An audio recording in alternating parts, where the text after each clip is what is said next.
Els municipis valencians afronten un any històric.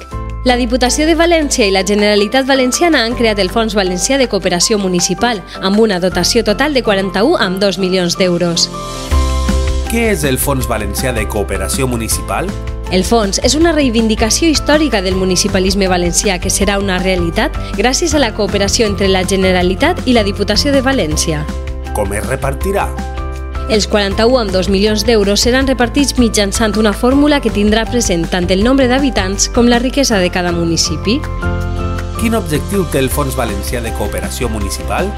El fons naix amb l'objectiu d'augmentar l'autonomia financera dels municipis per tal de millorar la qualitat de vida dels seus veïns i veïnes allà on hagin decidit viure. Desapareixen així els plans teledirigits i poc transparents.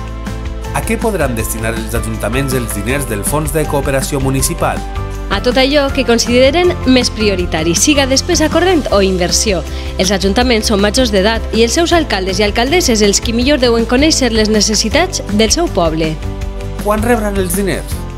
Es crea un sistema pel qual els ajuntaments rebran els diners en aportacions periòdiques, encara que tots ja saben davant mà les quantitats totals que van a rebre per fer-se les seues previsions. Fons Valencià de Cooperació Municipal. Més autonomia per als municipis, més qualitat de vida per a tots i totes. Diputació de València, Generalitat Valenciana.